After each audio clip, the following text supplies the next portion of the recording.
Bienvenidos a su podcast del reino animal, donde te hablamos de animales con tortugas y escarabajos. En el día de hoy vamos a hablar de uno de los organismos más diversos conocidos por la ciencia detrás de las plantas. Y te daré unas pistas, son insectos y tienen 6 patas y un par de alas dobles. Sí, si lo logras adivinar, son los escarabajos, así que ponte cómodo, prepara las palomitas, eleva el volumen de tus audífonos porque vamos a hablar de escarabajos en el podcast de Diario del Reino Animal. Quizás a estas alturas del partido te hayas enterado de que el grupo de animales más diverso del planeta Tierra son los insectos, dentro de la clase de los artrópodos, animales con cuerpos segmentados y exoesqueleto, que además están dentro también las arañas, cangrejos, cochinillas y cangrejos herradura. Un conjunto de características que todos los insectos tienen son la presencia de 3 segmentos de su cuerpo, que son la cabeza, el tórax y el abdomen, 6 patas, que vendrían a ser 3 y 3 a cada lado, las antenas y las alas, aunque las alas no todos los insectos las tienen, como las pulgas y los piojos. Estas características nos ayudan a diferenciar un insecto de lo que es un arácnido o un crustáceo o miriápodo. Los insectos no se llevarían el título de los animales más diversos del planeta Tierra si no fuera gracias a uno de sus órdenes. Hablo de los coleópteros, o mejor conocidos coloquialmente como escarabajos. Y es que según la ciencia, 1 de cada 5 organismos conocidos por la misma es un escarabajo, hablando de organismos animales, porque el primer lugar de los organismos más diversos se lo llevan las famosas plantas. Entonces, dentro del grupo de los animales, en especial los insectos, los más diversos son los escarabajos. La etimología de su nombre científico, coleópteros, viene de koleos, palabra griega que significa caja o estuche, y pterón, que significa ala, por lo que podríamos llamar a estos insectos los alas con estuches o estuches con alas. Y es que como característica principal de los escarabajos tienen 2 pares de alas, una que actúa superficial como estuche y la otra son las alas internas que le permiten volar. Y hablando de su ecología, todos sabemos que los escarabajos viven en varias partes del mundo, desde las selvas tropicales, pasando por los desiertos, hasta en las propias ciudades y parques urbanos. Pero si los escarabajos son insectos, ¿qué es lo que los hace tan únicos y los diferencia de mantis religiosas, cucarachas, moscas, avispas, abejas y hormigas? Como principal característica de los escarabajos tenemos que sus piezas bucales, o sea la boca, son del tipo masticador, a diferencia de otros insectos que constan con probóscides. Los escarabajos tienen como pinzas que les ayudan a masticar y digerir sus alimentos. Y es que otra característica esencial de los escarabajos son los 2 pares de alas. El primer par de alas que protegen las alas que les permiten volar se llaman elitros. Y luego tenemos obviamente las alas que les permiten volar por los cielos. Y una característica que escarabajos comparten con mariposas, abejas, avispas y hormigas es una metamorfosis completa. Es decir, que primero nacen como una larva, después crecen como una pupa y finalmente llegan a ser adultos. Sí, esos pequeños gusanos con patas que hemos encontrado en los cultivos y debajo de la tierra vendrían a ser, entre comillas, los escarabajos bebés. Otra característica esencial de los escarabajos es la variedad de regímenes alimenticios o dietas que pueden poseer.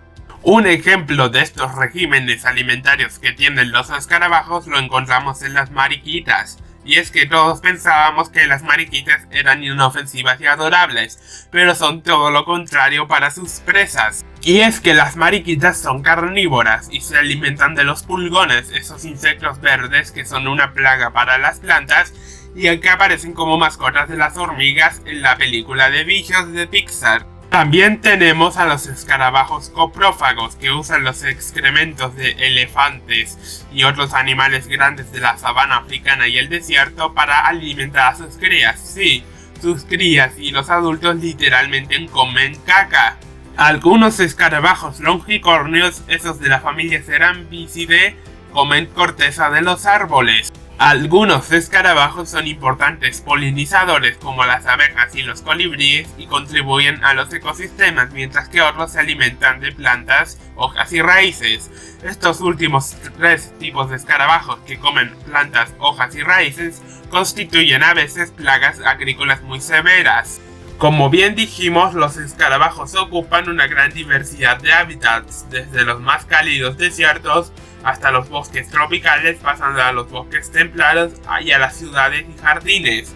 Pero también tenemos que entender que hay escarabajos acuáticos. Sí, existen los escarabajos buceadores, aquellos insectos capaces de vivir en el agua como en la tierra, pero necesitan salir al aire para respirar y aparte no son buceadores de alta mar, sino que viven en los cuerpos de agua dulce.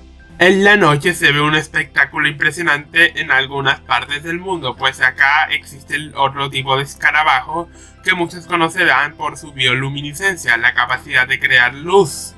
Así es, este tipo único de escarabajos son las luciérnagas, escarabajos conocidos por su bioluminiscencia, la capacidad de emitir luz natural.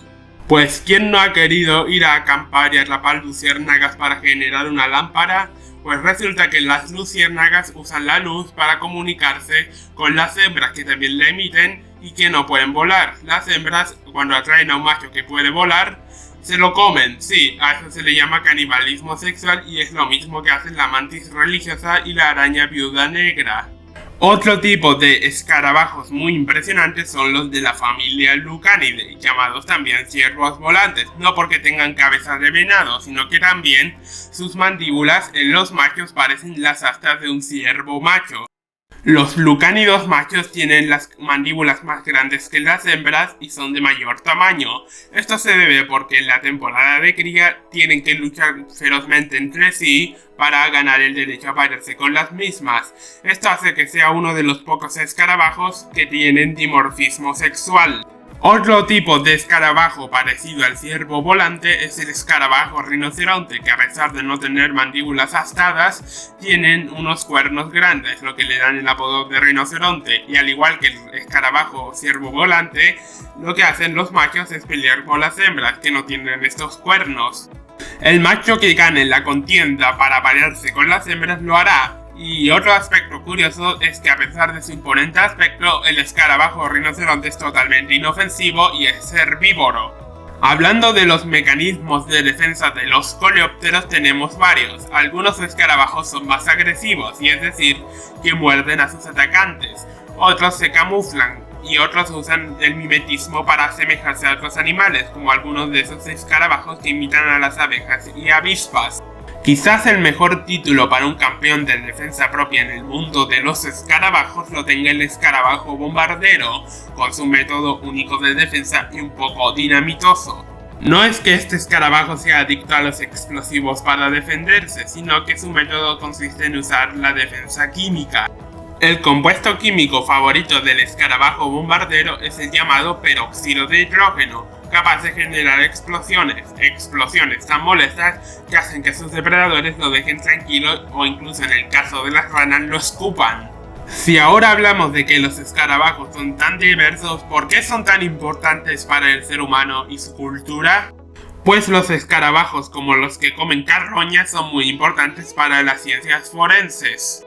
Pues para los que trabajan en el área de las ciencias forenses, encontrar escarabajos es como encontrar la lotería, pues al igual que las moscas, los escarabajos ayudan a determinar cuánto tiempo un cadáver lleva ahí.